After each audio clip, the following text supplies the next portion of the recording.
Assalamu alaikum. How are you doing? All right. Okay, so you're going to be seeing a lot of me tonight. My name is Saifa Shuf, and I have the proud honor of serving tonight as your MC of tonight's 14th ever Cosmos Community Awards Celebration Dinner. Let's celebrate 14 years. Let's do it.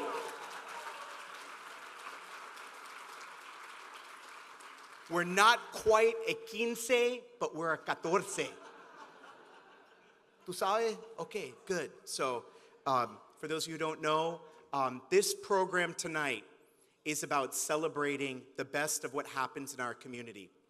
And the best of what happens in our community is something that I believe in quite deeply, which is the idea that community is currency. And I'll say that again. Community is currency. We are always stronger together. And if you're here tonight, you believe in that. And so give yourselves a big round of applause, because that is exactly the spirit of what we're doing. Now, I see some of my imams in the crowd, so I know I can't get all hype and go into hype man mode, because before we do that, we have to get recentered and give thanks for the reason why we are here. And so, without further ado, we're going to have an invocation, and this year we're very fortunate that the invocation is being given by one of the young people in our community. Please join me in welcoming to the stage our younger brother, Amin Dalal, who is a junior at American Heritage School, who is going to be giving us tonight's opening invocation. Amin, where are you at, bro? Come on.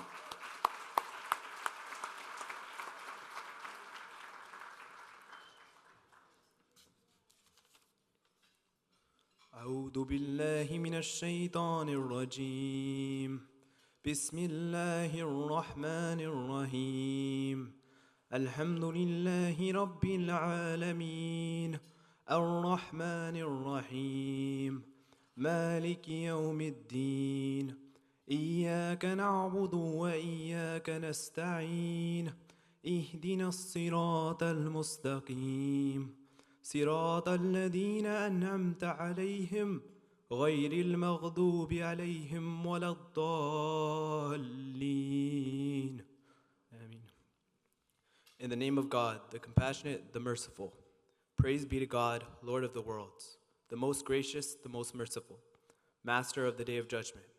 It is you we worship, and upon you we call for help. Guide us to the straight path, the path of those you have blessed, not of those against whom there is anger, nor of those who are misguided. Thank you. Amin. Let's give it up.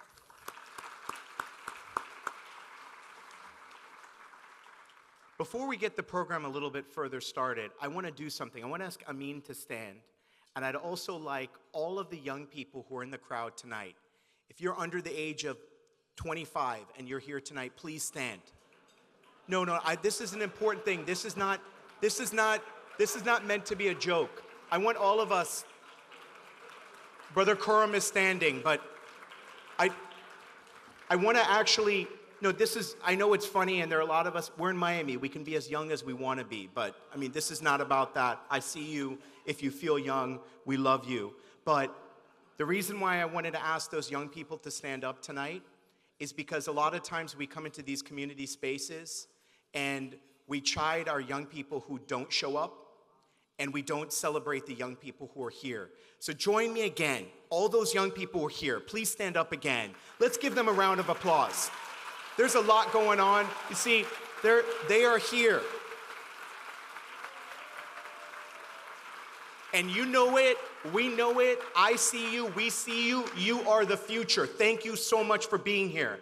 There's so much more. And by the way, while you're at it, take a picture, snap it to your friends, tell them if they're in our community and they're not here, how lame they are that they are not with us tonight.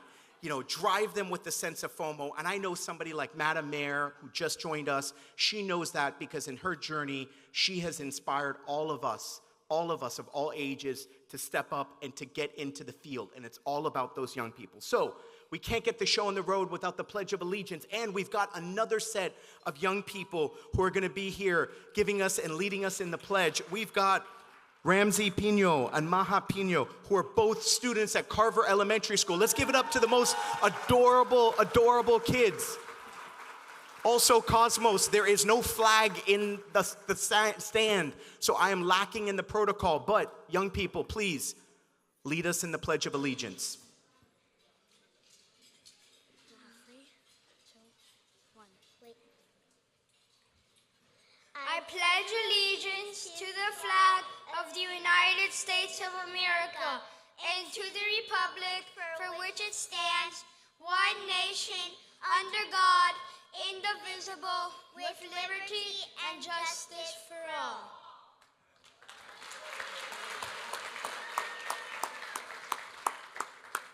Thank you so much. Let's give it up again for Ramsey and Maha. How beautiful.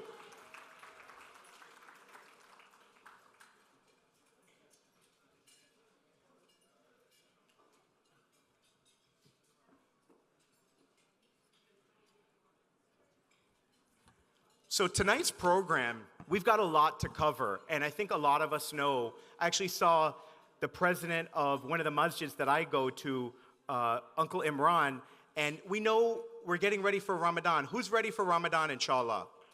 Come on, you're gonna have a little bit more energy than that. Where else are you gonna be able to have a date every single night? See, Brother Azhar, I promised you some dad, cringy Muslim dad humor, so you're gonna have your choice. So tonight's program, we're gonna keep it moving. You gotta keep it moving. We've got a lot to cover, and it's gonna be kind of like Taraweeh prayers. You got a choice. Do you wanna do 20 rak'ah, or do you wanna do 8 rak'ah? So we can do it fast, or we can do it nice and slow. But in reality, we know that tonight's program, we're very, very fortunate that we also have a musical performance as we're about to begin dinner. But before we do the musical performance, I'm gonna take a little bit of MC privilege, because we have a number of both elected officials and dignitaries who are here with us tonight. As I call their names out, I'd like to ask them to stand up, and these are the leaders that have shown up not just today, but many of them have shown up and been with us at Cosmos, the Coalition of South Florida Muslim Organizations, from the very, very beginning. And we want you to know we see you, and we are so grateful that you are here with us tonight, as well as our partners from the local civic organizations, other faith-based. So I'm going to start shouting them out.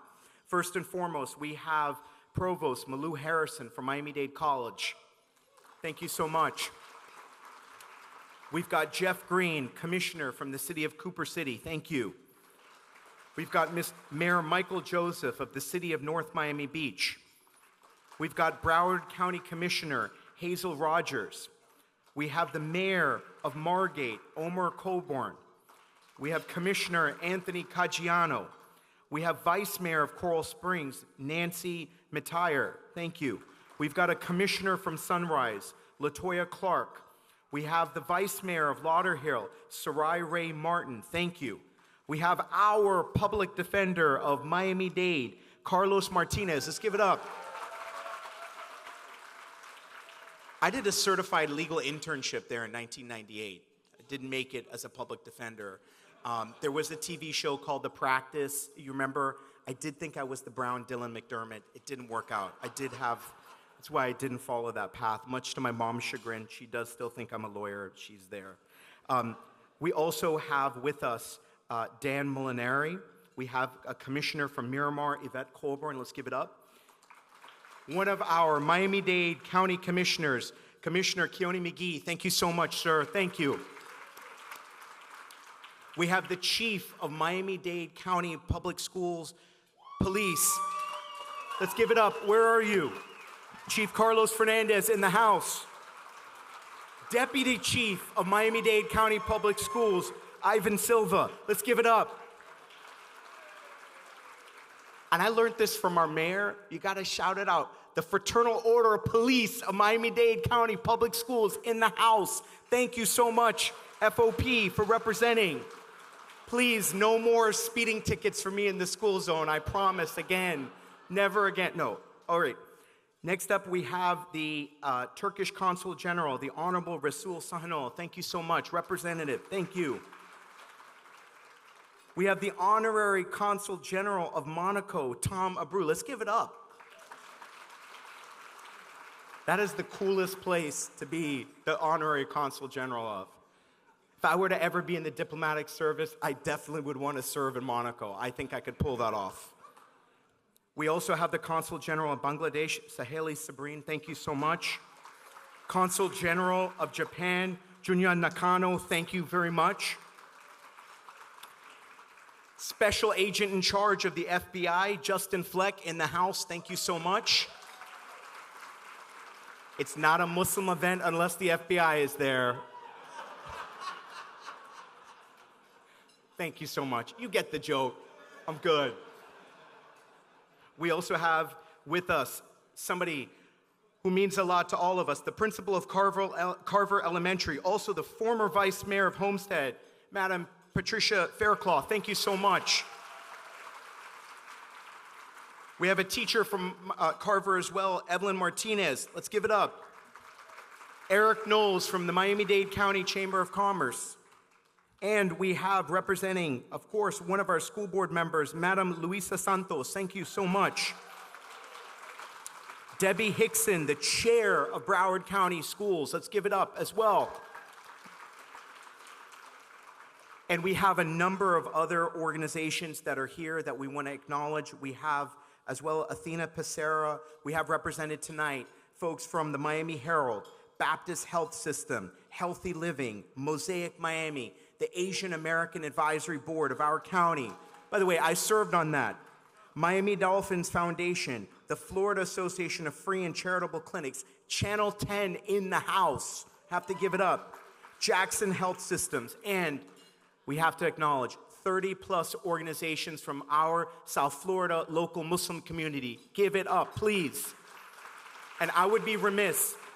Tonight is not a traditional gala. Nobody is asking anybody for money. What we're doing instead is, can we continue to build and tighten our bonds of community and fellowship? Let's give it up for all of our friends from the faith-based community who are here tonight. That is what it's about.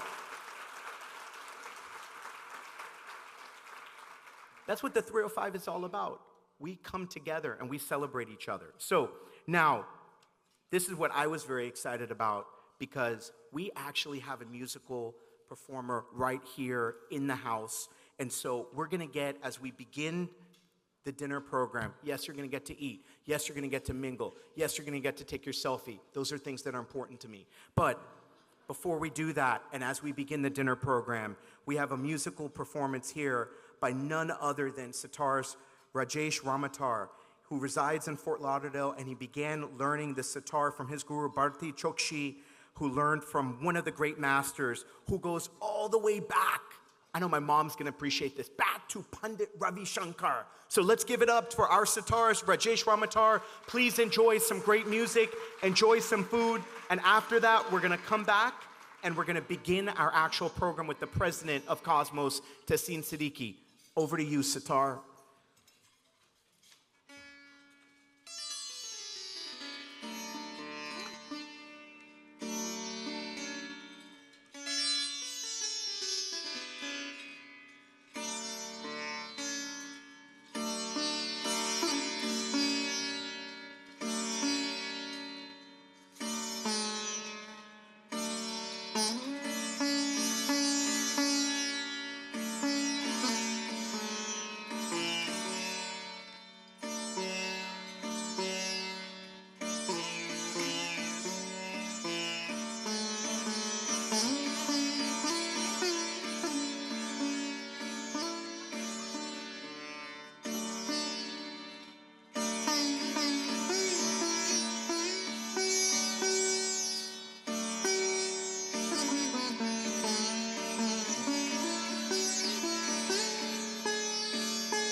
Ladies and gentlemen, we're going to begin the program once again.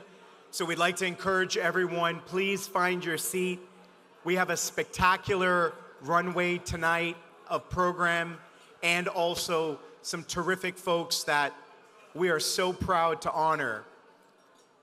Before we broke for the musical interlude and to allow food to be served, we want to make sure that we continue the celebration and recognition of our dignitaries that are in the house. Are you ready to celebrate some of the dignitaries? I know you're eating.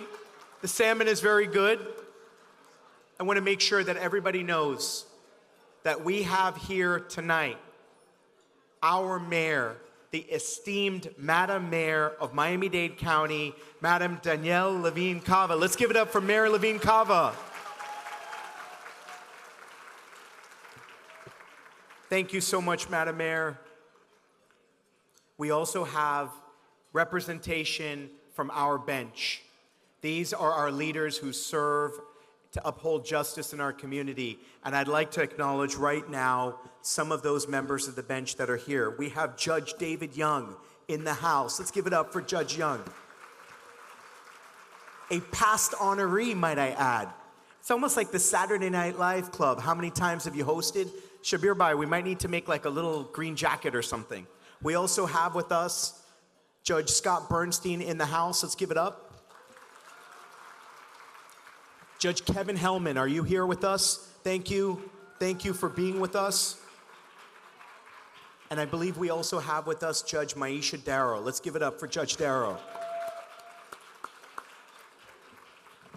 We appreciate each and every one of them. I also want to make sure, and this matters a lot to us at Cosmos, we have our faith-based partners. We stand with them, they stand with us, and that's just the way how it works in this town. And so if you are a representative of one of our faith-based partners, please, we'd like to ask you to stand. All of us would like to give you the appreciation you deserve. Thank you so much.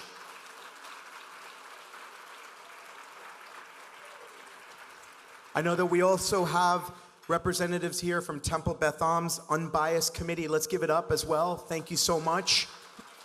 We have some extraordinary members of the clergy that are here, including Rabbi Robin Fisher. Let's give it up for Rabbi Fisher, always representing.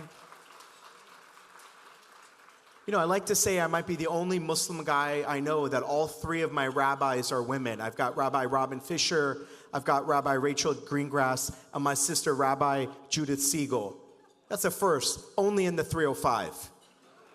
Only in the 305. Definitely makes it a little complicated around the high holidays because you then are like dodging, getting nervous where you're supposed to go. So right now, as we're eating and we're enjoying this extraordinary, sumptuous meal, I also want to say my son Nabil, who's out here, he's wearing the red tie. Nabil, stand up for a second. I got to shout him out. Give it up. When he was little, he used to say, Cosmos has the best cheesecake anywhere. And he would be like, you know, Shabir Bhai has great cheesecake. And I'm like, I want to give it up right now because when you're in a special place like this, there are folks who are working hard for us to eat. They're out there, they're serving us, they're preparing our meal. They're also making sure that we're parking safe. Let's give it up for everybody who's working here tonight, the facility staff, the banquet staff, the people who are silently making sure that Nabil gets his cheesecake. My son also, I'm going to shout him out too. He also says, you know, I love coming to Muslim events. He always asks his sister Rania, he said, do the sisters have sisters? So first, mashallah, brother, you're doing the right thing. He said, no cheesy brown dad jokes. That's all we do, right, Azhar? We don't know how, we can't do anything else. So right now, I'd like to ask up onto the stage somebody who is a driving force of nature.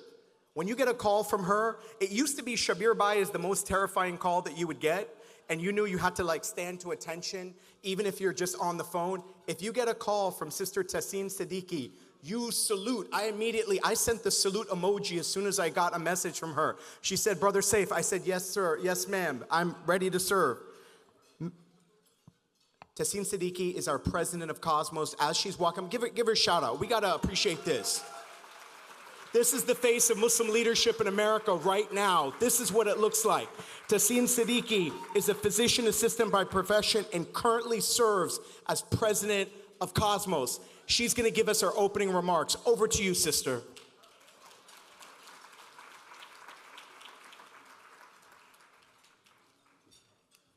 Thank you so much. I have to fix this up. Good evening. Assalamu alaikum, and may peace be upon you. Brother Ishuf again. Earlier I said, Brother Ishuf, you gotta take a picture or get the show started. And he tells me, Ishuf, there's like 5 of us here. Which one you want to go up on the stage? So, mashallah, he's doing great. Give it up for our MC, Mr. Saif Ishuf. Welcome to Cosmos Annual Dinner. As a growing clouds of hatred and bigotry surrounds us, it is truly encouraging to see so many new faces and familiar ones tonight in tonight's gathering, which represents the incredible diversity of our community. Here in this room tonight, we have business owners and political leaders, educators and media representatives, first responders, and representatives of government agencies, and faith and diplomatic leaders of South Florida. We definitely have South Florida present here tonight. Cosmos began its outreach in the most challenging times, and we appreciate the support and encouragement from our community partners and from our South Florida Muslim community. Many of them are in attendance tonight. And of course, we owe a huge thanks to our amazing Cosmos team. So, how was the food tonight? Good. This is my old food joke. If it's amazing, it's all me. You can come thank me. If it's not, you can blame Naveedanju. He's the vice president, and he tasted the food with me here. Kidding aside, a special shout out to our founding members, board members, Mr. Mohammed Shakir, Dr. Mohsin Jaffer, Mr. Khalid Mirza, and Mr. Shabir Motawala. I would like all of them to stand, and the Cosmos board to stand and be recognized.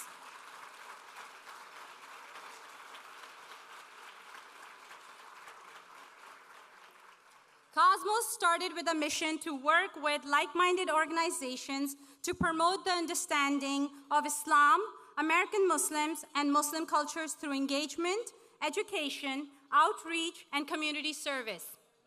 We have been hard at work, but we continue to face new challenges.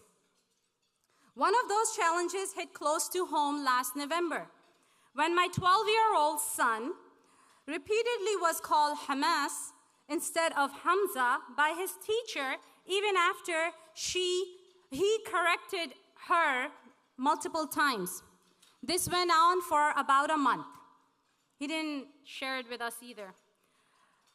There was also the time when at a school event, the only meal my daughter was offered was a ham and pork sandwich. Did we suddenly lose our civility, or did our suppressed biases simply take over? I wonder that question. I also recall attending my son's basketball game at a private school in Cooper City. As the only individual wearing a hijab in the crowd, I felt incredibly uncomfortable. I haven't felt that way in a long time. I can recall maybe since 9/11, I haven't felt that way. Not a single person returned my smile. And I remember feeling a bit scared walking alone to the car that night. And this is just one household in our South Florida Muslim community. According to Pew Research, there has been record resurgence of anti-Muslim hate and biases over the past 16 months. These incidents are happening right here in our town, in our hometown, in your hometown. reminding us all that our work that we do here at Cosmos in building bridges between communities is more needed and necessary than ever before. As diverse and multicultural as we are, many of us know someone, at least one person, who is an immigrant and is at risk of deportation, or might know of someone who is at risk of getting radicalized and harming another soul. We might know someone who is speaking out against DEI or calling against everyone else but their own race or religion, and spreading their unchecked hatred that might ultimately harm their own community. Cosmos has been working hard to create a culture where we are not just accepting of differences, but more importantly, understand and celebrate them, whether they are religious, cultural, or ethnicity. But our work is far from done, and it is becoming more challenging due to the resurgence of hate and bigotry and Islamophobia. Cosmos firmly believes that despite overseas turmoil and political division within the United States at our home, we can rise above fear, division, and hatred. Now more than ever, we need to spread the love and compassion that Jesus brought, social justice that Moses championed, and peace and mercy to the universe that Muhammad taught us. May peace and blessings of God be on all of them. I invite each and every one of you to join us in building our future together. Let's work together for a better Miami, for a stronger community, and for our more inclusive South Florida. On behalf of Cosmos and rest of the South Florida Muslim community that's here present tonight, it is my privilege to welcome you here tonight. Thank you, and enjoy the rest of your evening.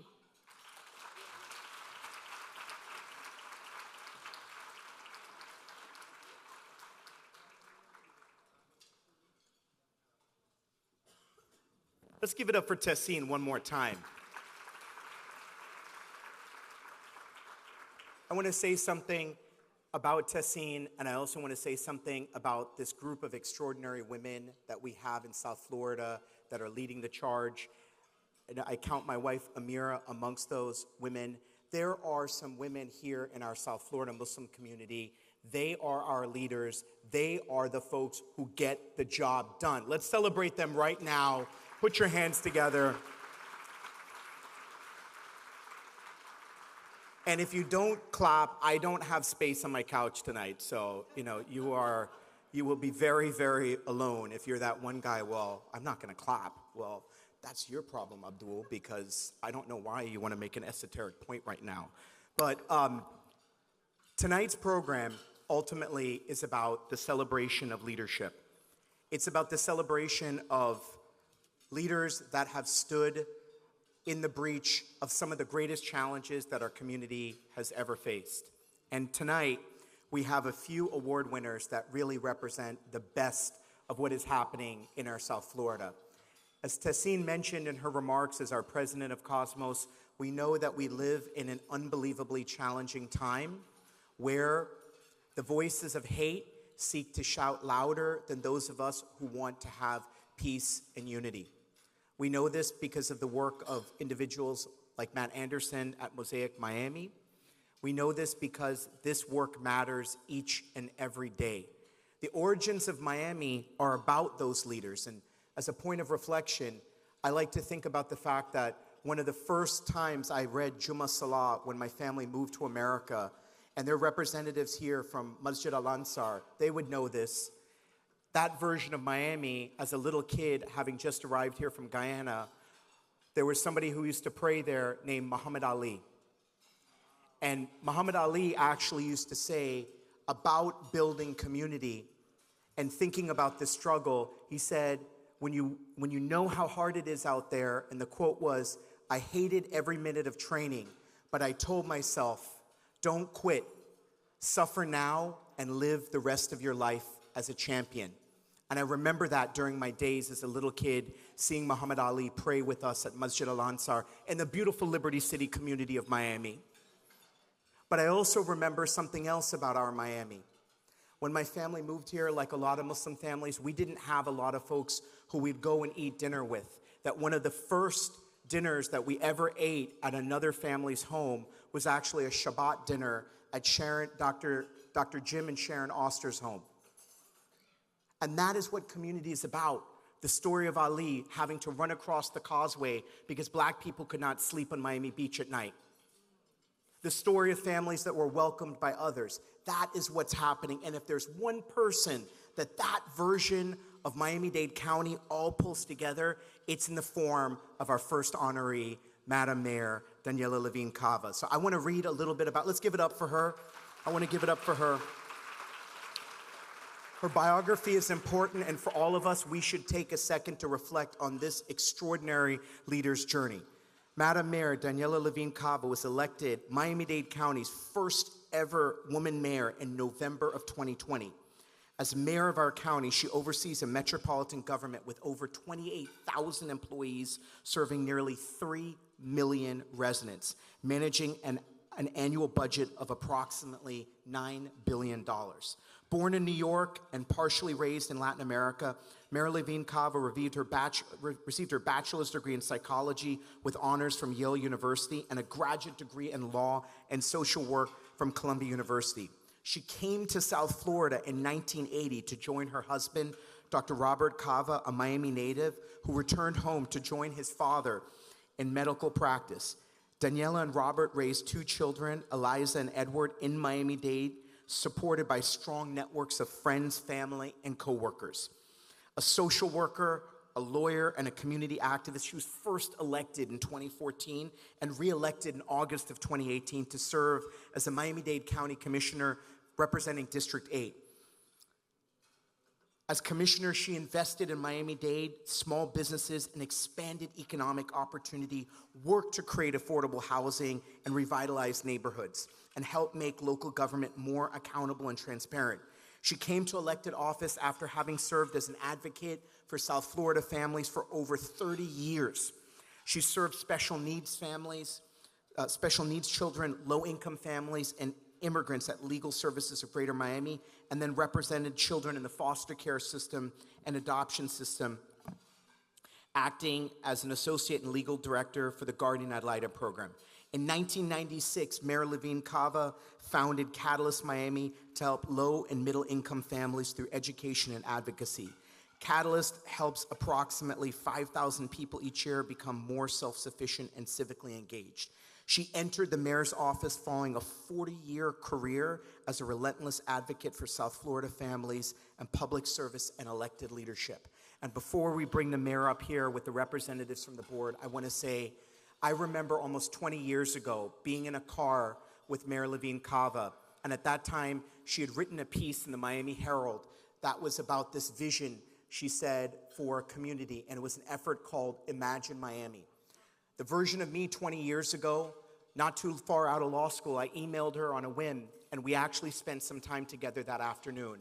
It is incredible to imagine that 20 years later, that conversation, that leadership of Mayor Daniela Levine Cava, Imagine Miami, 20 plus years ago, has now come to bear fruit in this county that our mayor and our honoree, the first recipient tonight of one of our awards of the Cosmos Gala, Madam Mayor Daniela Levine Cava. So join me, and also coming up on stage to present the mayor are some of the E-Board members, including Shaliza Jaffer, Khalid Mirza, and Brother Shabir Motorwala. Please join me on stage as we present this recognition to Madam Mayor Daniela Levine Cava.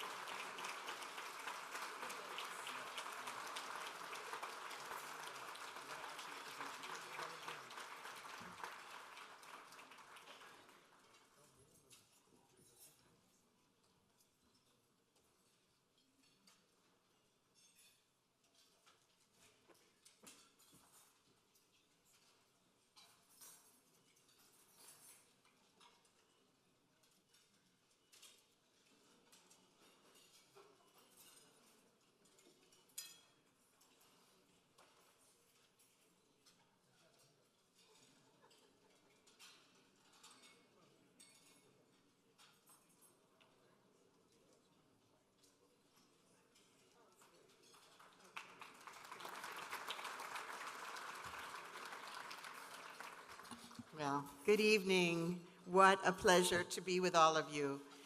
Salam alaikum. Salam alaikum, right?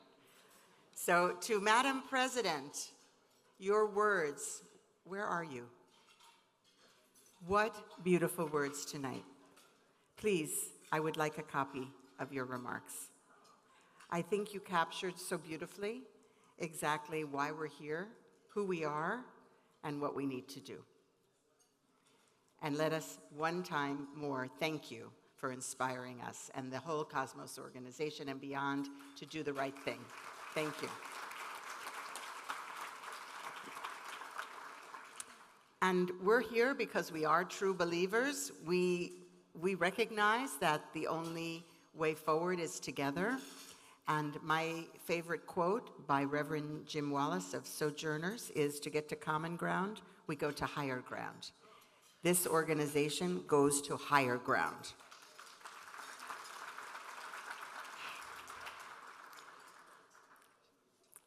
So, I see Cosmos as a light in our community, working across so many different communities, as has been said, not just to bring together a coalition of South Florida Muslim organizations, but to do it in solidarity with all people. And that is very precious. And not everybody has that mission. But in this room we do, and we need to spread out and be ambassadors as we are. This organization has impressed me so over the years, and I do come every year to the Cosmos Gala. Yes. It has impressed me so much that it does reach out, not just with philosophy, but actually with deeds, with service, to unite. So whether it's healthcare or social services or economic development or just creating opportunities to grow together, Cosmos is ahead. Cosmos is on task. And for your political action arm, Engage, I want to say as well that it is a very humbling honor to receive support from that organization. So this is not a political event, but I can't resist saying that I worked really hard to get that support, and I feel especially proud of it. So my entire life, I have been a bridge builder. I'm a lawyer and a social worker, as you've heard. The theme of my career and my life is to build common ground.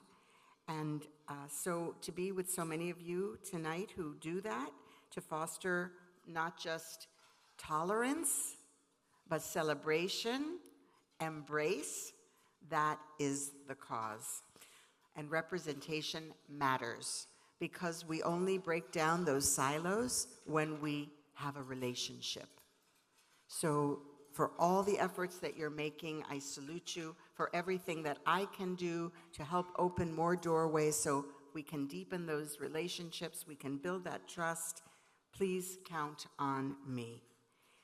We're living in difficult times. We're living in times when people would like to break our bonds, to pull us apart.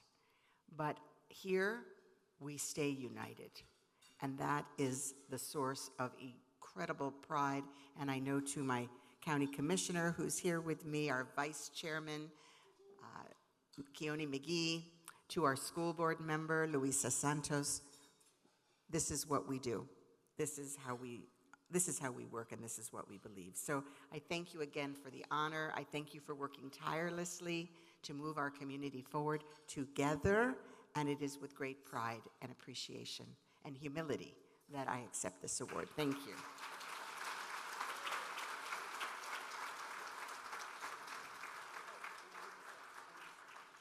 And I'm so sorry. Just to tell you, I didn't remember all the details of Saif's story, but I remember very well when I met him, and he had me at hello. Thank you.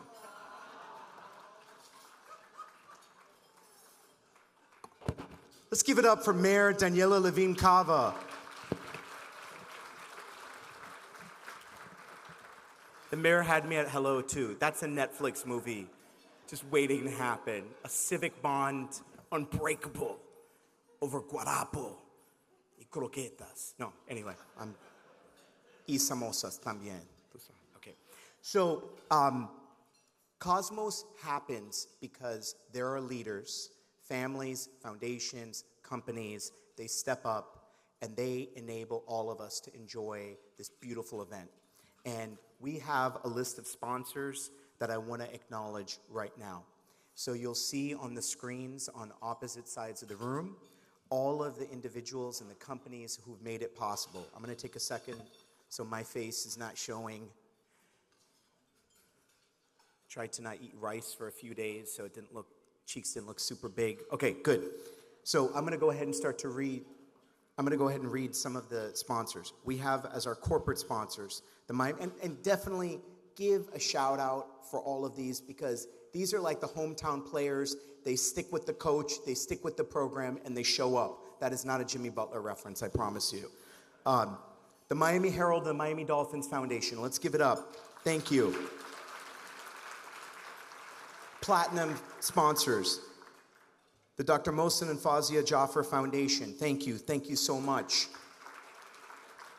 Ashraf and Fatma Amdani, thank you so very much. Our gold sponsors, Khalid Bai and Diana Mirza Foundation. Ali and Daniela Mansurwala, thank you. Iqbal and Shelby Mamdani Foundation. Zakat Foundation of America. Mgage Foundation. Let's give it up for Mgage. We heard that shout out, Khurram, from the mayor. We got that. Khurram's like, I won't do a Khurram impersonation. He's my big brother. I'll get in trouble for that. Silver sponsors, Dr. Zarino and Alejandro Pino. Let's give it up.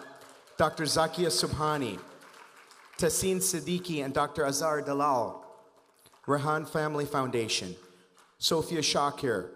Islamic School of Miami. Keep the clapping going.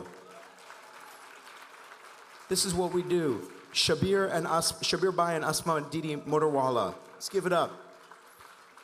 Bilkis and Uncle Sadiq Khan. Islamic Foundation of South Florida. The Islamic Jafari Association.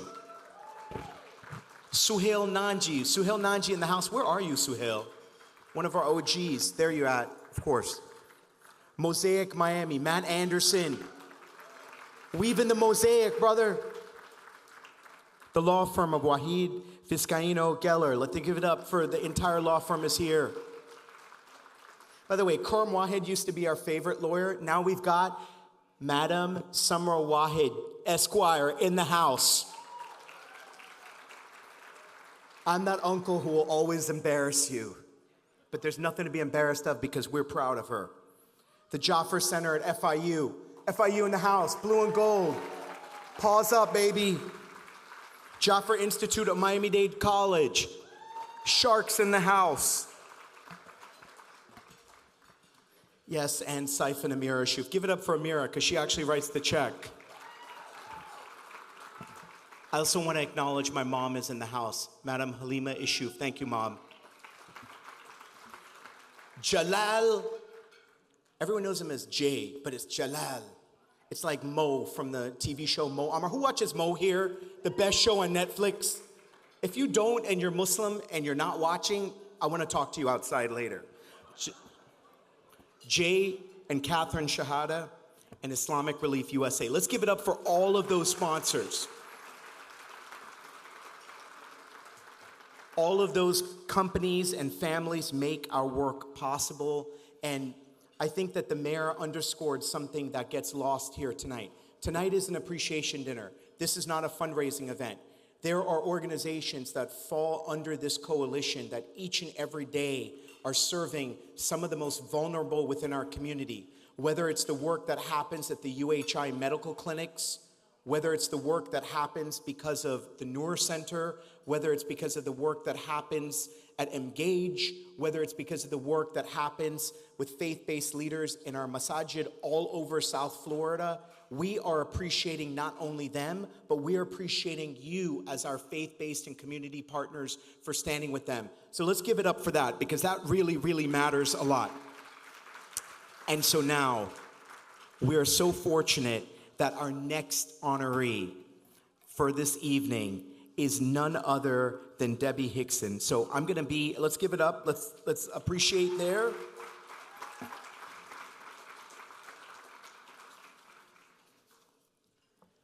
We have joining us tonight, our second honoree is the chair of the school board of Broward County.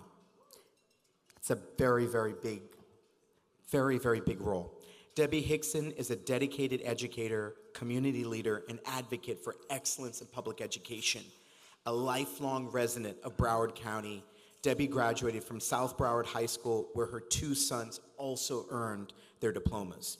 With over 30 years of teaching experience in Broward County Public Schools, Debbie has committed her life to empowering students and creating opportunities for their success. Since being elected as a countywide school board member in 2020, Debbie has worked tirelessly to ensure the district provides students with a supportive and enriching environment.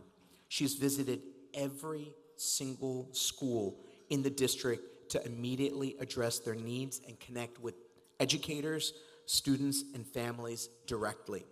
Her efforts have led to significant accomplishments, including advocating for safety enhancements, mental health resources, and the largest teacher pay raise in over a decade. Give it up for a teacher pay raise. My mom was a teacher. Debbie's vision is to make Broward County Public Schools a hub of growth, opportunity, and excellence for all students and staff. She emphasizes the importance of preparing students for their chosen paths after graduation, whether that involves higher education, vocational training, or entering the workforce. As we like to say it, preparing learners for life. Her deep understanding of the community and commitment to fostering business and community partnerships have been pivotal in achieving these goals. Known for her accessibility, compassion, and most of all, respect for all, Debbie Hickson continues to inspire positive change in the district that she has served for several decades. Please join me in giving a Cosmos appreciation for tonight's second award winner, the chair of Broward County Public Schools, Debbie Hickson. Joining us on stage to present this award are Cosmos board members Faika Shaw and Brother Jamil Rizvi. Come on up.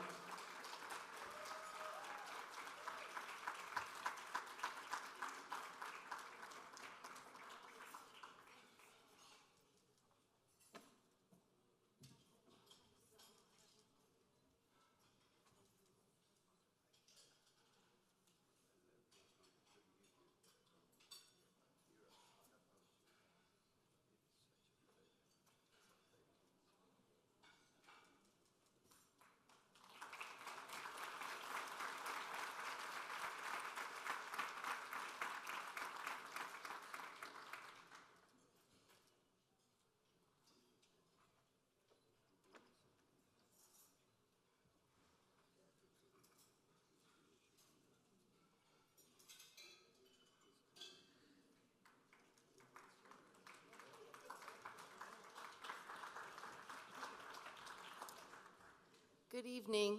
Thank you so much.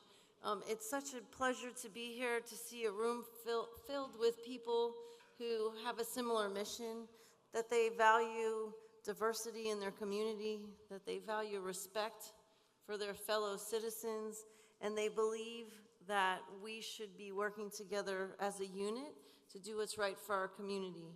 That is a very special place to be, especially in the world today, because it doesn't happen everywhere. So I'm very, very excited to be here. I really kind of got into this space through the Muslim Student Association. They invited me to their banquet at the end of the year, the first year I was elected. And it was such a joy to be there to see, it wasn't just Muslim students, it was students from all different backgrounds, and they really worked together to do things that were good for their community. And how could you not love and respect that? So I continued to go to those, and those students had concerns that they wanted someone to hear, because it's great when students advocate for themselves, but if they don't find an adult that champions for them, a whole lot doesn't always get done. So it was really important for me to hear what they had to say. Was very excited to be able to bring a resolution and work with the calendar committee to make sure that in Broward County we have a day that coincides with Eid so that our students are able to celebrate that holiday and not be concerned about missing school. So we'll continue to work with the students and make sure that we value diversity. We live in such a diverse community, and it's important that we don't live in a bubble, that we don't connect and interact only with people who look like us, believe things that we believe. It's important that we see the value in others. So it's such a pleasure again to be here. I look forward to continuing to work with the students, with the community, to make sure that we have opportunities to share our culture with each other and to learn to value and respect each other. So thank you again so much for this wonderful award.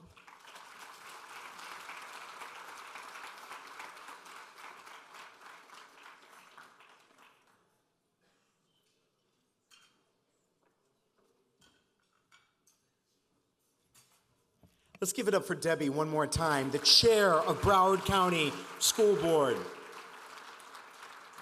It's not lost on this crowd at all, your leadership in making the Eid holiday a possibility for students and educators in Broward County Public Schools. Let's give it up for that. That is leadership. And when we think about our young people, all of us here tonight, the young people that are in our lives, imbuing in them a sense of these common values, ultimately, that's why we all do what we do. And I'm reminded about something that occurred to me a little bit earlier this evening. My son, Nabil, inshallah, in 2 months, is going to make the rank of Eagle Scout. And he's getting a lot of shout outs, but that's not where I'm going with that. Where I'm going with this is that he chose his Eagle Scout project to want to do a beautification project at one of our local masjids. And it was a tough call between looking at the masjids that we actually go to for Jummah prayer, like Masjid Hassan, where my family's been involved with, Nur al-Islam up in Cooper City, and then Islamic School of Miami, where they did Sunday school. When he did his Eagle Scout project with about 35 other scouts from South Florida, they did it at Islamic School of Miami. And before he announced his project, he asked all of the other scouts in his patrol, how many of you have ever been to a mosque before? And the answer was actually deafening silence. And that day on November 16th, when all of those young people from our community, Muslim, Christian, Jewish, Hindu, non-faith communities came together to beautify the masjid, it was really the spirit of what the American experiment is supposed to be all about. Those words, e pluribus unum, out of many one, are supposed to be about young people who don't just break bread together and hurl insults at each other, but they build benches and they build bridges together. That is how we weave together the bond, and that is what tonight is all about. So I just want to remind us about that. It was a beautiful, beautiful thing. And as we like to say in Miami, what happens in Miami, Vegas rules, what happens in Vegas stays in Vegas. What happens in Miami lives on Instagram forever. So, that's why we take a lot of pictures and all of that sort of stuff. So, joining now, we have the distinct joy of doing something that I think means a lot to all of us. Because our next honoree is an honoree that is somebody that we're doing in memoriam. And before I read something about Jason Jenkins, I just want to say that for a lot of us who are in the community, Jason was a friend. He was a leader at the Miami Dolphins. He was an extraordinary husband and father. But to know Jason was to know joy, and was to know Jason was to also know somebody who gave selflessly of himself in this community. So before I read, let's give it up. He had the brightest smile, and I know that our brother Jason is smiling down from above because one of his signature things that he brought to life was the Dolphins Cancer Cycling Challenge, the DCC, which actually happened today. So I want you to acknowledge that. Let's give it up for that because that's a big, big deal. Now I'm going to read his biography. Jason Jenkins joined the Dolphins in 2009 and dedicated himself to serving the South Florida community for 14 years. In 2015, Jason was promoted to Senior VP of Communications and Community Affairs and oversaw the organization's front-facing brands, including marketing, public relations, social media, and community efforts for the Miami Dolphins, Hard Rock Stadium, Miami Open, and Formula One Crypto.com Miami Grand Prix. I know somebody like my brother Eric Knowles knows, as having been in that Hard Rock and Dolphins organization, what a big deal that was. During Jason's tenure, he led the charge for various community initiatives, including the Junior Dolphins Youth Football Program, the Miami Dolphins Foundation Food Relief Program, the Miami Dolphins Football Unites Program, and was an influential part of the Dolphins Cancer Challenge. Jenkins created community programming that served as a model for the NFL, most notably his social justice initiatives and Football Unites, TM, whose mission is to use football as a vehicle to unite groups of different races, genders, sexual orientations, identities, abilities, and faith. Jenkins passed away unexpectedly in August of 2022, leaving behind an incomparable legacy of impact in South Florida. Announced on the one-year anniversary of his passing in August 2023, the Miami Dolphins will continue to host the Football Unites Jason Jenkins Day of Service. Let's give it up for that. Annually on Jason's birthday as a way to celebrate his life and carry on his legacy. Prior to joining the Dolphins, Jenkins worked in the media relations department for the San Francisco 49ers, as well as the associate athletic director for the Texas Southern University from 1999 to 2002. He had a storied career, earning his bachelor's degree he was so proud of it, we would talk college football, in broadcast journalism from Texas Tech University. In 2017, he was selected by faculty and alumni as an Outstanding Alumni Award winner. He served as commencement speaker for the 2018 Texas Tech graduating class, and he is survived by his beautiful family, his wife Elizabeth, and their 3 children, Leah, Aiden, and Sloan. Please put your hands together as we celebrate the legacy of Jason Jenkins and all that he did. Joining us on stage to give this award is Tassin Siddiqui, President of Cosmos, Naveed Anjum, Vice President of Cosmos, and I want to do something else. If you knew Jason, sometimes he would give me a hard time. He's like, bro, I'm at Masjid Miami Gardens more than you are. I want to ask Imam Abdulhamid Samra to join us on stage, because I would sometimes get texts about that from Jason, that he was at the masjid. Brother Naveed, Sister Tassin, Imam Samra, please join me on stage as we present this recognition on behalf of Jason Jenkins.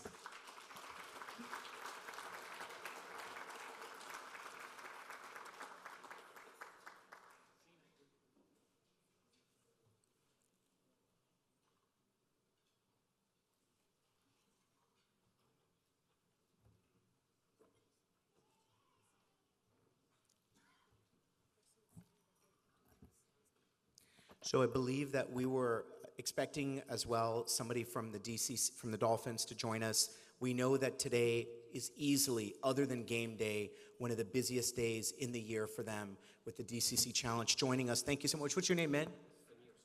What's that? Samir, thank you. So.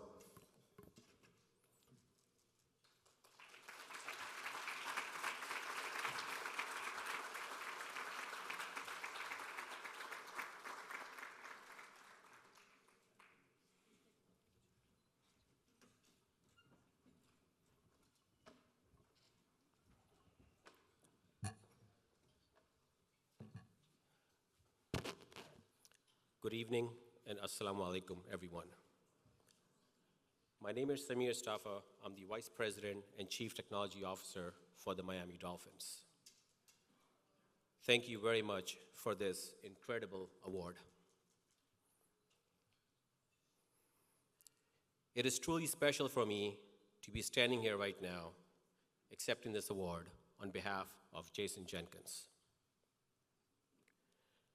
As I look around the room, it is truly special that I see that Jason Jenkins has touched so many lives one way or another.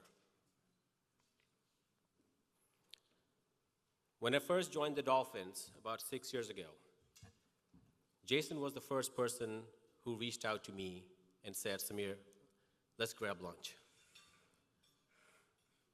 We were sitting down having lunch, had multiple conversations, talked about different cultures, talked about religion, talked about his family, talked about my family. And I was telling him that I recently moved from Atlanta.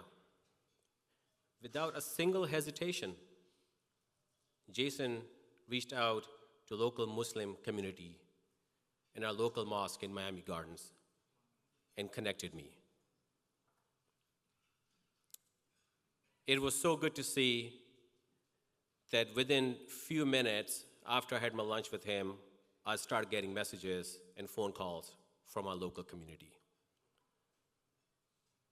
It's an act of kindness that really made me truly special, welcoming in Miami. That's who was Jason Jenkins.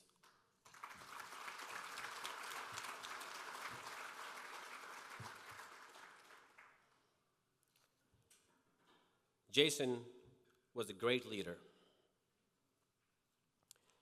When he moved to Miami, he always wanted to spend time with his family, help the community. One of his greatest examples of his leadership is the Dolphins Cancer Challenge that actually happened this morning. 15th year of Dolphins Cancer Challenge, which we have raised over $75 million so far.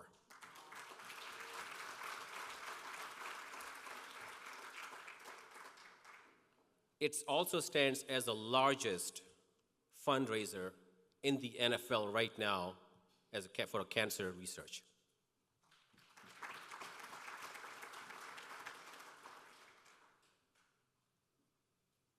Jason spent time with his family, time at work, and also helping the community. There were so many times when I was at work, I see him on weekends, but then the next day, I see him in the park with his kids.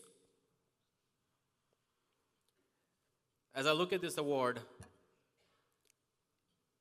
I am so grateful right now that I'm here accepting this award on behalf of Jason Jenkins. His wife, Liz, of course, she's not able to make it today as she was really busy with DCC, Dolphins Cancer Challenge. Again, thank you very much for this award. I really appreciate this. Thank you.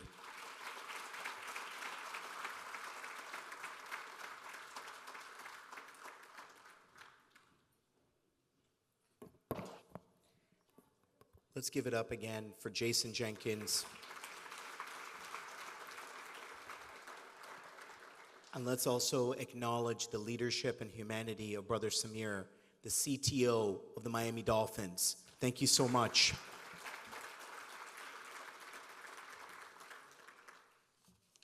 So this evening's program, we're moving along. We're moving along. We've acknowledged people. We've done awards. We've been able to tell a couple of jokes, some of them cringy, but we're going to get you out of here on time. And I also want to do something which I think really matters, is that we have some past honorees tonight for Cosmos. If you are a past honoree, we want to ask you to stand. Please stand and be recognized. We've got some John Yearwood is here, for example. He can't hide.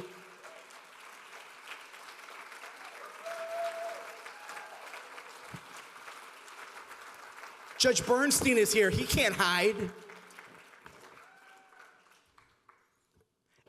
And by the way, I have to say this because this is why I love our community. Madam Mayor has actually been a prior honoree, so she's a two-time winner. She is like going for multiple championship rings. So if you're a one-time awardee, there's a chance. There's a chance you could become the Brady of Cosmos. I don't know who's in contention, but, you know, I might have to check what the over-under is there in a halal way, though, brother. No, there's nothing that we would do that's not right there. So, next up we have somebody who's going to share some wisdom. And if he comes up, because if you know something about Brother Norman, not only is he a community leader, a lawyer, somebody who's committed himself to justice in our world at large, he is also somebody, a man of the cloth.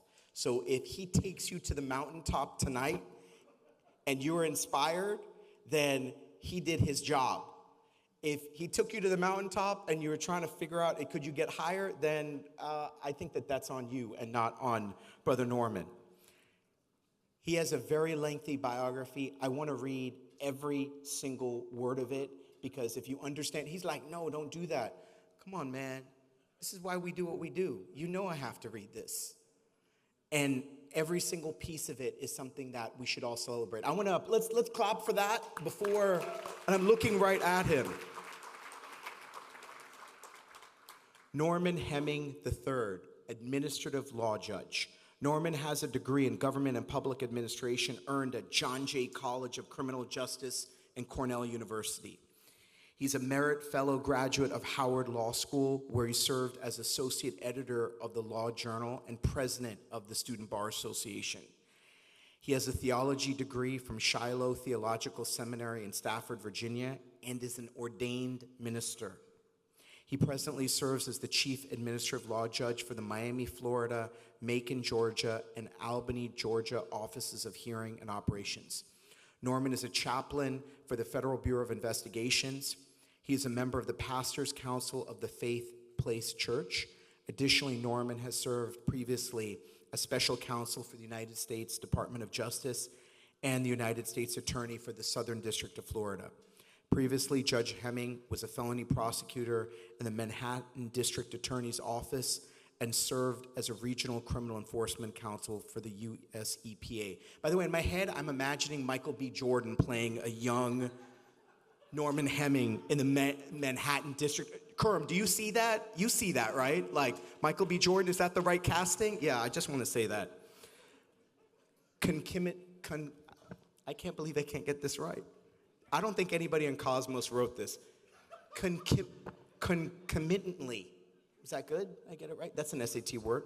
Judge Hemming has been a board member of the Vice Provost Council for FIU, which raises and distributes scholarships to students of FIU who are the first in their family to attend college. There's a lot more in his bio, but I'm going to get to the part that I know that matters most to him. Norman has been married for over 30 years to his beautiful wife, Carol, and his father of 2 children, Imani, an attorney practicing in Miami, Florida, and Rachel, who's a senior at FIU and a social media influencer. Please join me in welcoming tonight's Cosmos keynote speaker and past honoree and potential future Brady of Cosmos, Judge Norman Hemming.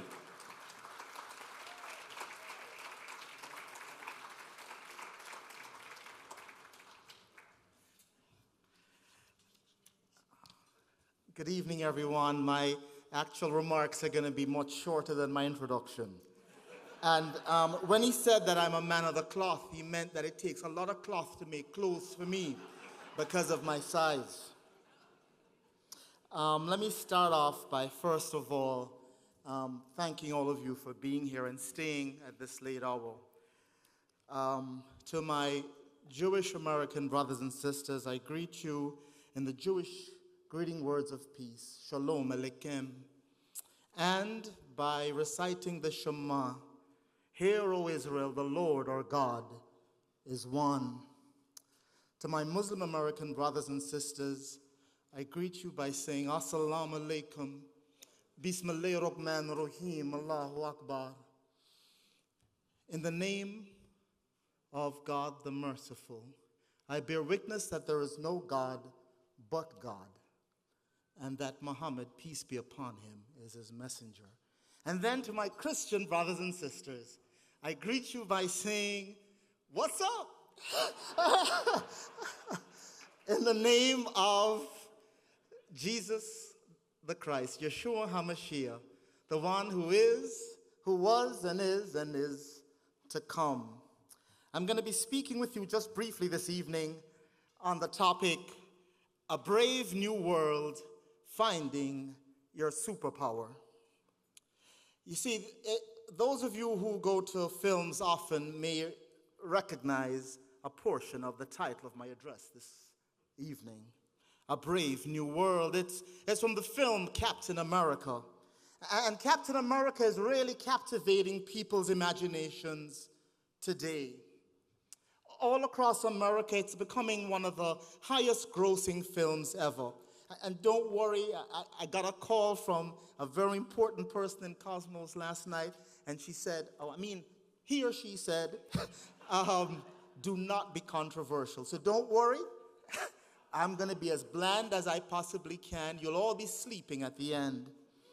But the film Captain America, I think, captures where we are today. It captures where we are today because it's a film that has a cast of Christian actors, Muslim actors, and Jewish actors.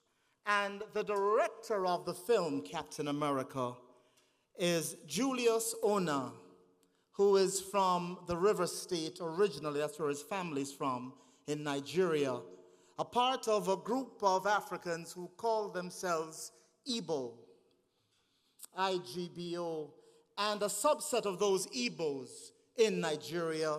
They say that they're one of the lost tribes of Israel.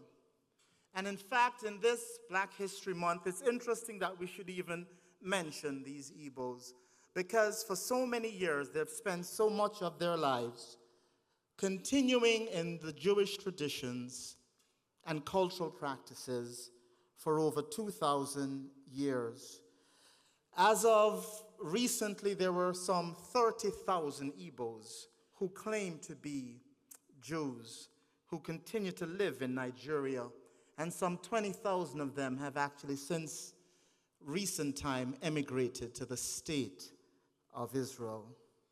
But this person, Julius Ona, when you see Captain America portrayed as an African American in this new film and directed by Julius Ona, whose people say that they're Jewish, that's when you know it's a brave new world. You see, it's a brave new world not for any one group of people. It's not a brave new world for any one race of people. It's not a brave new world for any one religion. It's not a brave new world for any one gender.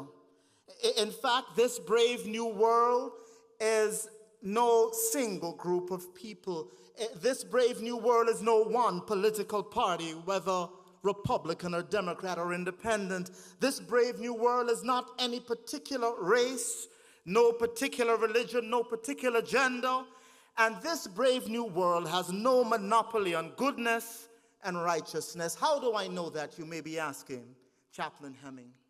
I know that because the Reverend Dr. Martin Luther King Jr. said, "Within the best of us, there is some evil, and within the worst of us, there is some good." You see, we're all equal and standing on equal footing. We all have the same blood running through our veins. It's said that the Reverend Dr. Martin Luther King often listened overtly without trying to change anyone's mind, even those who were beating him, even those who had dogs attacking elderly African-American women, even those who turned fire hoses on little children. He would spend the time listening to them, not seeking to change their minds, because he knew that if people felt that you listened to them and respected them, you had a better chance of persuading them down the line. A civil rights activist who was there with Dr. King, Diane Nash, says she was a leader. Diane Nash was a leader in both the sit-in movement and the freedom rides and a campaign to desegregate bus travel. She says that the nonviolent training she received taught her to not see her political opponents as the enemy. Isn't that strange? Your political opponents are not your enemy. The goal is to solve problems and to reconcile, is what she said the Dr. King taught. Not speaking to people or hating them is unproductive. When a social movement is reduced to any one race of people seeking justice, or any one group of religious practitioners seeking justice, it's easier to promote and to provoke a backlash. This isn't fair, is it? Is it, Cosmos? Is that fair? But it exists because of another enduring dynamic throughout America's history. When black people gain something, people who are Caucasian believe that they automatically lose something in return. They see the political struggle as a winner take all, but that's not how the Reverend Dr. Martin Luther King took it, and that's not how we, as members of Cosmos, see the world, is it? You see, King says there's another solution to this despair. He believed that every social justice movement has a cosmic companion. That companion in Judaism would be the one God of the Shema. In Islam, that cosmic force would be Allah. In Christianity, that one force would be God himself and Yeshua HaMashiach, the Christ. That is why right temporarily defeated is stronger than evil triumphant.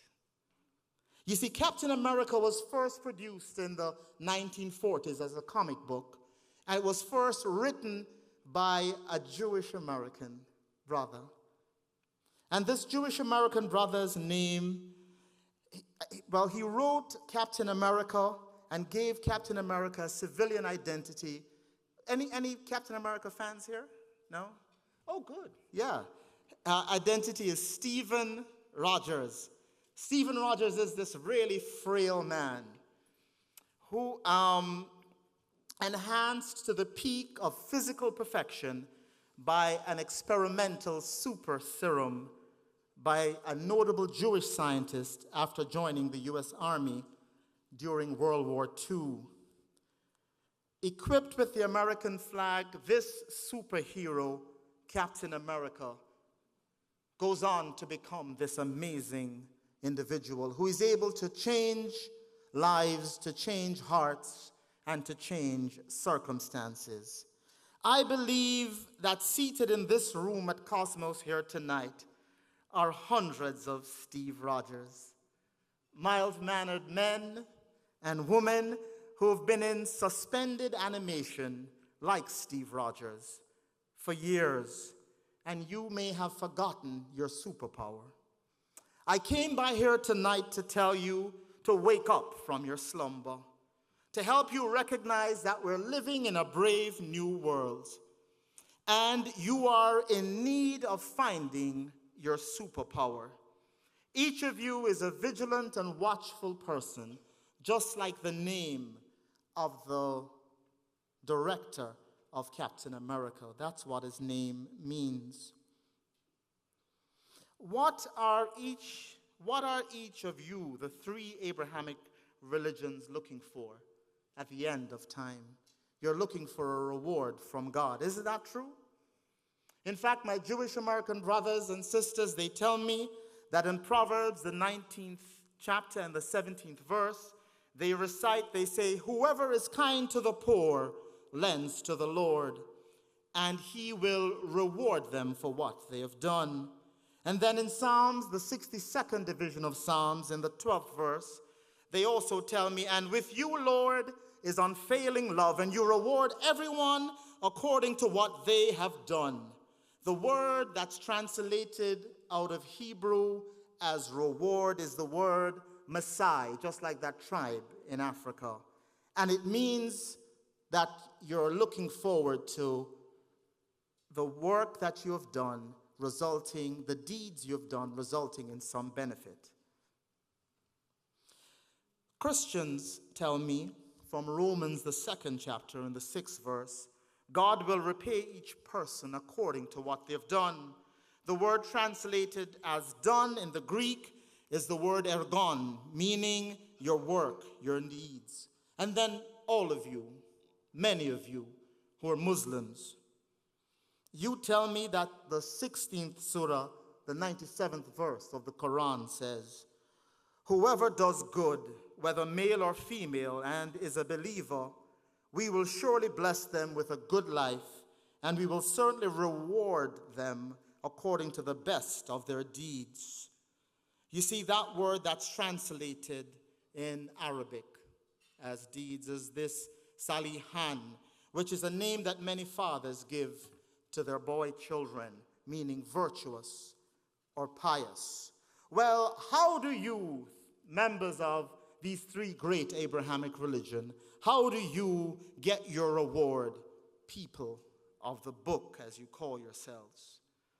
Well, the Reverend Dr. King said that there were 6 principles for nonviolent action.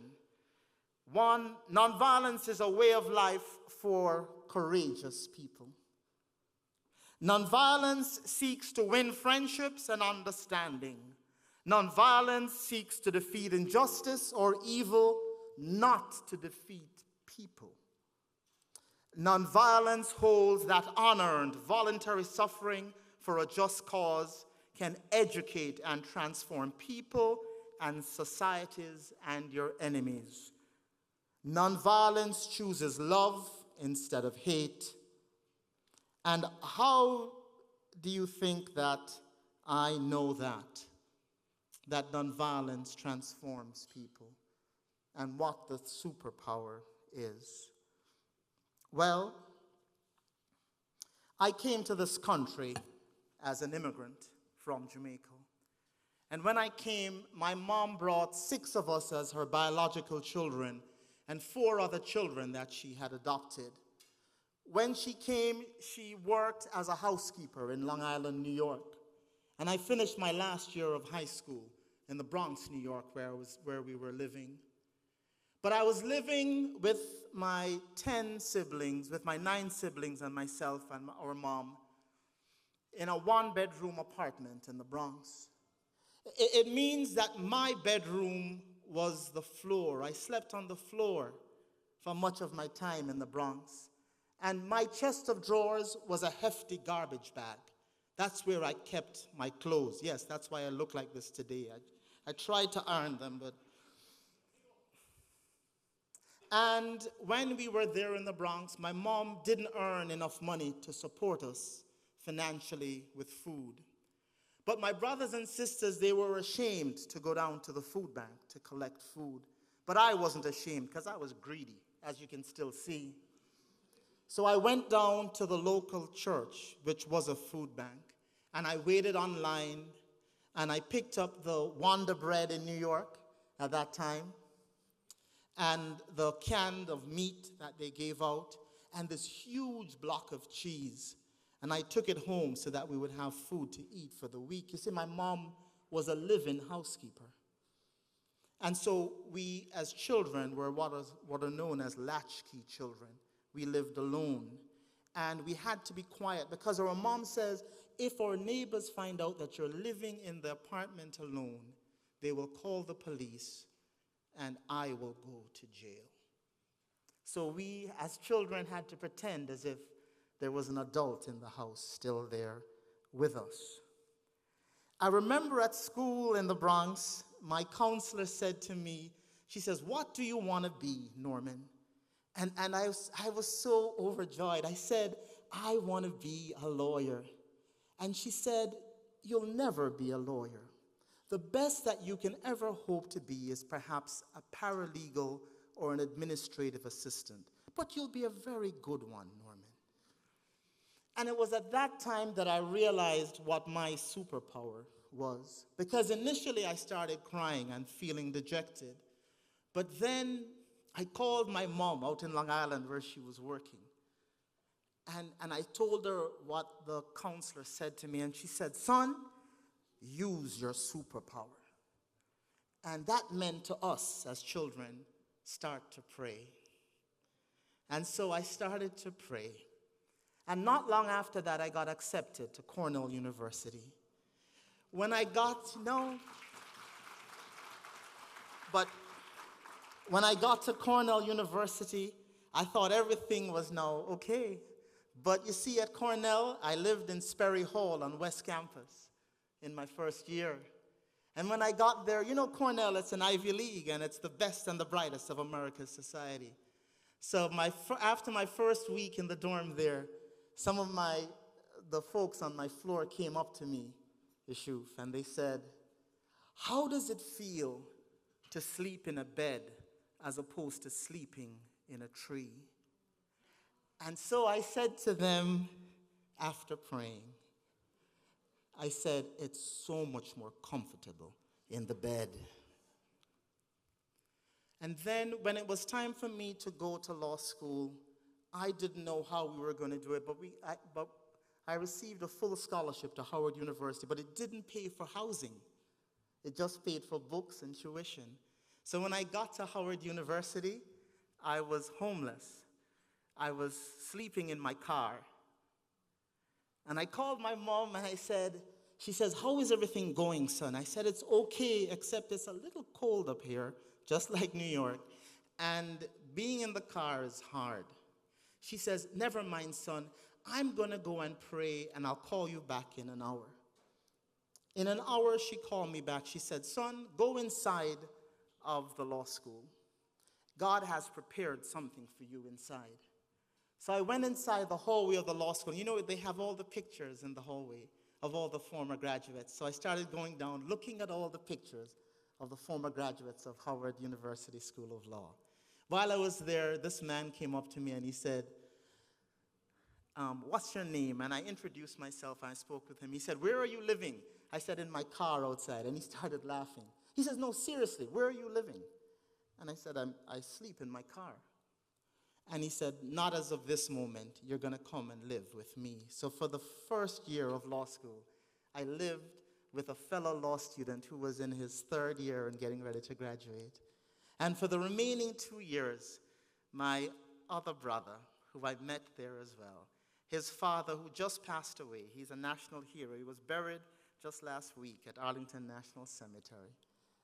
He built out a room in his house for me, gave me a bed to sleep on and a desk to study on.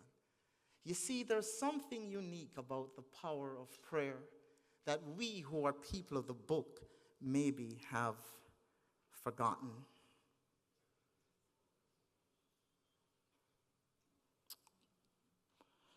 I know that you're saying tonight, Chaplain Hemming, that's a great superpower, this power of prayer.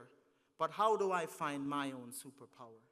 Well, the thing that I didn't tell you is that after the first year of law school, I went back to New York and I couldn't find a job in any of these prestigious firms. Unlike my son, who seems to get a job with every firm here in Miami that he wants. That's why he calls me a loser. He says, Dad, you're such a loser. I hope he's here to take a picture of me tonight. But I went to drive a cab, a gypsy cab in New York, and after that first year of law school.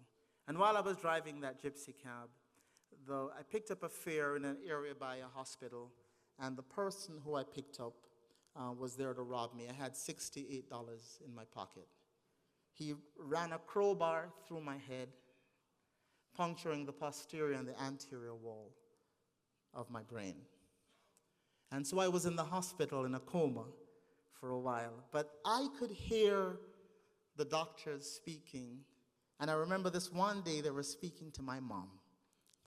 And they said, we're going to have to pull the plug on him because at best he's going to be a vegetable. And you don't want to live with him that way. But my mom, she says, you don't understand. God promised me that my son was going to be a lawyer. One day he was going to be a judge. But more importantly, that one day he was going to be a pastor. And none of those things have happened yet. So I need you to keep him going until God answers my prayer.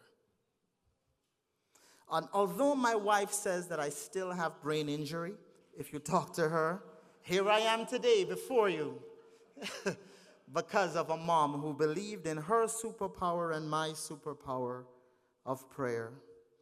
You see, Muslims understand prayer uniquely, don't you? You understand praying 5 times a day. In fact, it's what Bilal taught you. Bilal, right? The black person who accompanied Muhammad, peace be upon him, and who gave the adhan, right? The adhan is the call to prayer, the call to worship. this African. And not only do you pray 5 times a day, but in fact, the Prophet Muhammad, peace be upon him, says that it was in prayer that he got the revelation of the Quran, that the angel came to him and revealed it. Amen? Similarly, our Jewish brothers and sisters, you understand the power of prayer. In the book of Esther, there is a story of a ruler of a nation and a co-ruler who was there with him. Don't worry, it's not political. And this ruler and co-ruler of this nation, the ruler of the nation is a gentleman by the name of Artaxerxes. And Artaxerxes ruled everything from North Africa all the way over to the western portion of what is today, present-day India.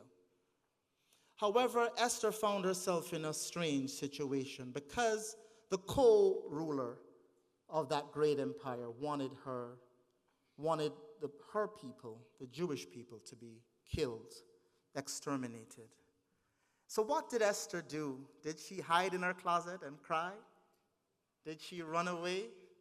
Did she become silent and hide in her home? No, Esther called for prayer and for fasting. She understood the importance of prayer and what it was able to accomplish during times of difficulty, during times when you find yourself in a brave new world. And for Christians, you will hear your Christian brothers and sisters saying, Imam Samra, you'll hear them say, Philippians 4, verse 6 through 7, do not be anxious about anything, but in every situation by prayer and petition, with thanksgiving, present your request to God, and the peace of God that transcends all understanding will guard your hearts and your mind in Jesus Christ. It's not lost on me that I get to be the keynote speaker here this evening. I am extremely and deeply humbled and honored to be at such an august event, especially because it's an event that's taking place at the end of Blue Lagoon Drive. Do you know anything about Blue Lagoon Drive? You see, when the city of Miami was incorporated in the late 1800s, 1896, there weren't enough white men to vote in that election. So they took the votes of black men who they allowed to vote, imagine that, in 1896, for the incorporation of the city. And these men, after they voted and the city became incorporated, their right to vote was taken away from them. They weren't even allowed to go to most of the portions of what is today, present-day city of Miami. And in fact, this location where we're standing, where we're seated here tonight, Blue Lagoon Drive, is a place where the Miami Boat Club would start out when they had their meetings. But you had to be white to push out from the end of Blue Lagoon Drive. So it's not lost on me that this person, a descendant of slaves who came to the United States as an immigrant, who dealt with so many things that so many of you whose parents and some of you yourselves came to the U.S. as immigrants had to deal with. It's not lost on me that this is an extreme honor that I would have the chance to stand in a place where blacks were not even allowed to stand.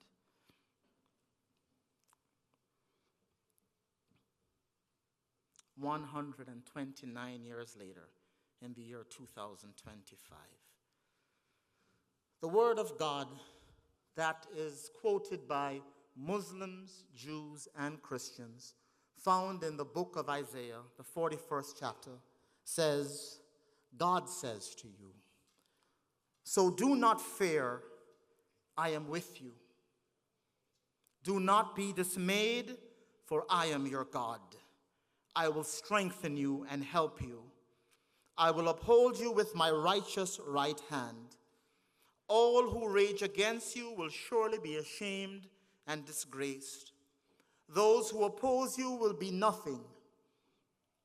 Though you search for your enemies, you will not find them.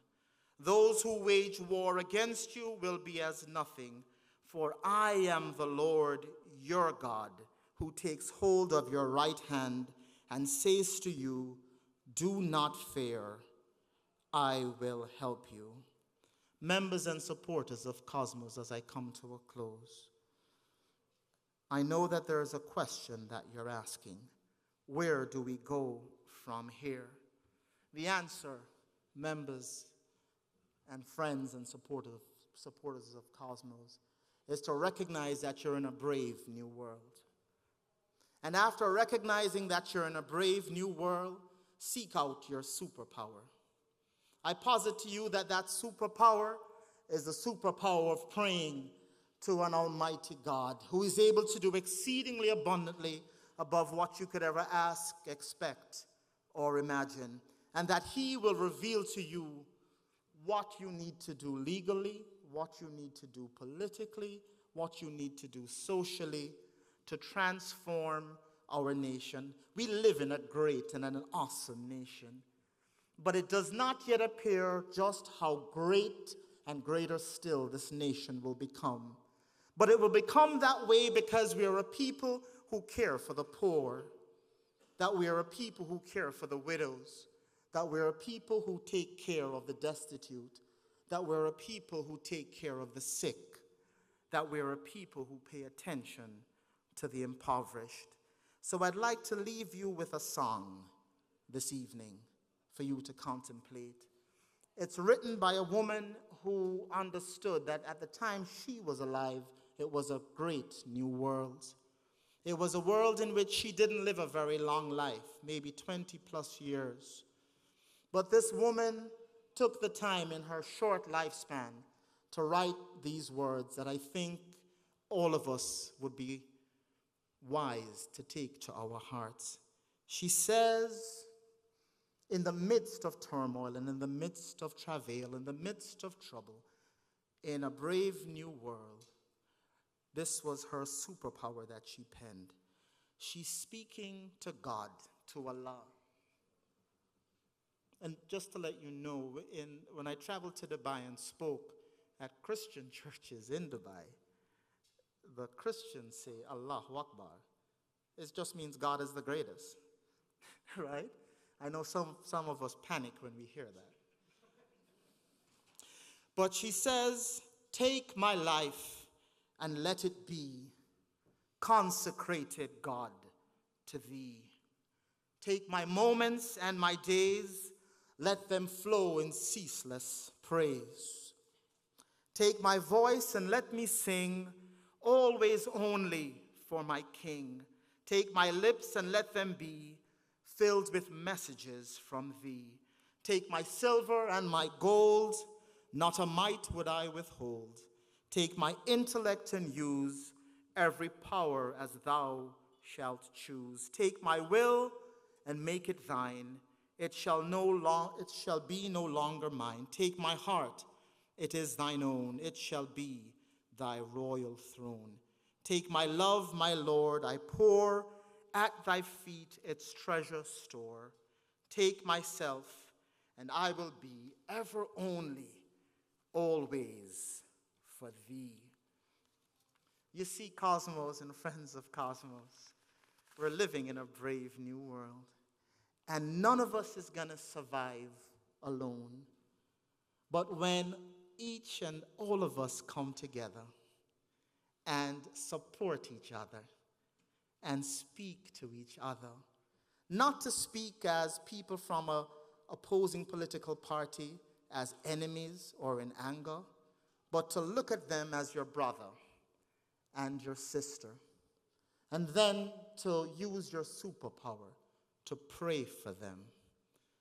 The Word of God says that the heart of the king is controlled by the hand of God. Do you believe that the God that you serve is strong enough to change things?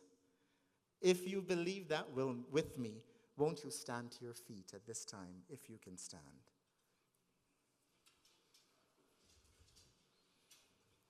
God of all weary years, God of our silent tears, thou who hast brought us thus far along the way, I thank you for these, your Jewish children, your Muslim children, your Christian children, your Hindu children, your Baha'i children, your children of all faiths and of no faith at all. I ask that this night, after this Cosmos banquet, we will live here with hearts filled with love, with peace, with generosity, with kindness, that we will overcome our enemies with our capacity to love. Amen. Won't you turn to the person beside you and say, I'm your brother or I'm your sister and I love you.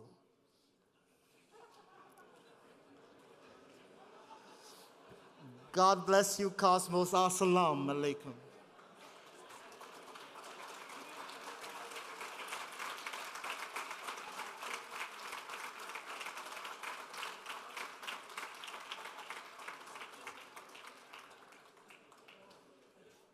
Let's give it up for our keynote speaker, Judge Norman Hemmings. Our program is not yet over, so we'd like to ask everybody, please take your seat. How about that for a speech? Let's give it up again for Norman.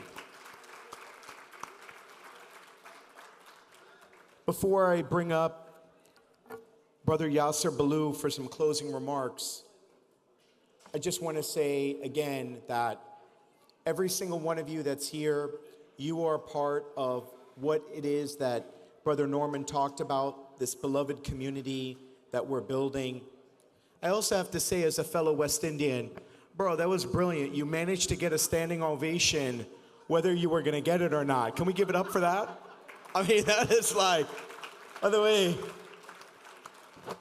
that was like the most Caribbean move I've ever seen, ever, man. Respect from Guyana, brother, you know. So, we live at a time where, and I know everybody, this is the point when everybody wants to chat and everything like that. We're almost there. I just want to say one final thing. Every single person that's here is here because you believe that community matters, and we have to keep the bond going. We are going to be, throughout the month of Ramadan, in the Muslim community, having iftar programs, all at our different masjids throughout South Florida.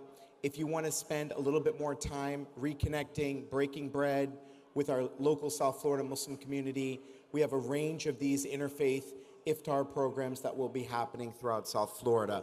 It's been an absolute honor tonight to serve as your MC. I know I have been preceded by some extraordinary leaders like our friend Calvin Hughes, like our sister Syra Anwar. And so without further ado, please, Cosmos and friends, join me in giving your attention to Brother Yasser Ballou, who's going to bring it home with some closing remarks. Thank you, everyone.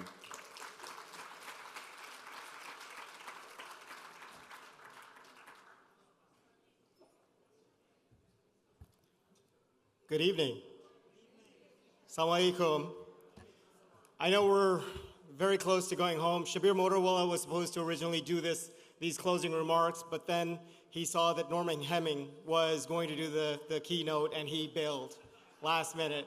And he said, Yasser, you have to do this. And so it's a life lesson for everybody. And this is a free lesson from Cosmos to everybody here. Don't ever get on stage to speak after Norman Hemming speaks. It's just impossible.